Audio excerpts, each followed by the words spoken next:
Buruh harian lepas yang tak terdata sistem perusahaan acap disebut pekerja siluman. Ini membuka kemungkinan perusahaan sawit yang tak bertanggung jawab mempermainkan hak buruh. Mereka ini yang paling menderita. Koalisi buruh sawit meriset hingga kini praktik upah murah di sejumlah lokasi masih terjadi. Selain praktik upah murah, pemerasan para buruh sawit terjadi dalam berbagai bentuk. Nasib mereka perlu disuarakan. Sebab pengawasan dan penegakan hukum lemah dan tak berpihak pada buruh. Perlindungan bagi buruh sawit dari sisi regulasi mendesak segera direalisasikan.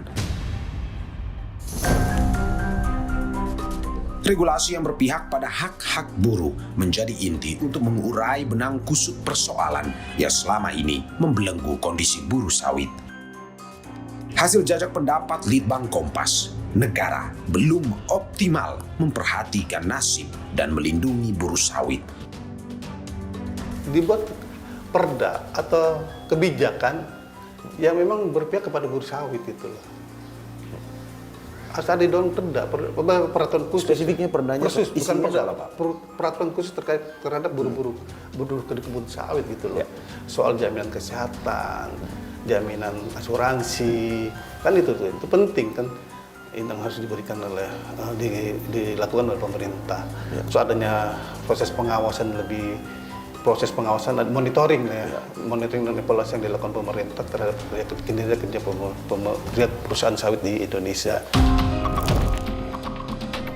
Baru sekitar 700 perusahaan sawit yang memiliki sertifikasi ISPO, Indonesia Sustainable Palm Oil, yang salah satu prinsipnya ialah tanggung jawab perusahaan kepada tenaga kerja.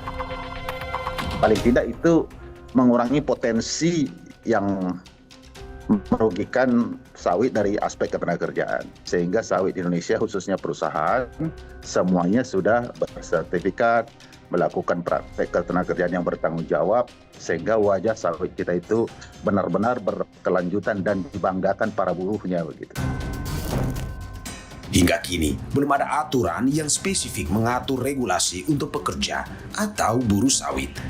Tapi setidaknya seperti yang tertulis dalam Undang-Undang Ketenagakerjaan, penindakan tegas diberikan pada perusahaan yang tak melaksanakan aturan kesejahteraan bagi para buruhnya. Dan ini tentunya menjadi PR besar kita. Kita ingin tentunya para pengusaha ini memiliki kepedulian, terutama kepada para pekerjanya. Mereka ini harus diikutkan di dalam program perlindungan sosial ketenagakerjaan. Sehingga kalau ada risiko-risiko yang menyangkut pekerjaan, ini mereka akan mendapatkan perlindungan. Dalam jajak pendapat Litbang Kompas, mayoritas masyarakat ingin negara mampu membuat regulasi yang mengatur tentang buruh. Lantas, bagaimana negara hadir bagi buruh sawit yang terenggut haknya sehingga masih jauh dari sejahtera? Artinya langkah-langkah perbaikan itu kita lakukan ya. Dari sisi regulasi itu terdapat peraturan yang di dalam Undang-Undang Nomor 13 Tahun 2003 dan juga Undang-Undang tentang Cipta Kerja beserta turunannya secara umum berlaku juga bagi pekerja kelapa sawit.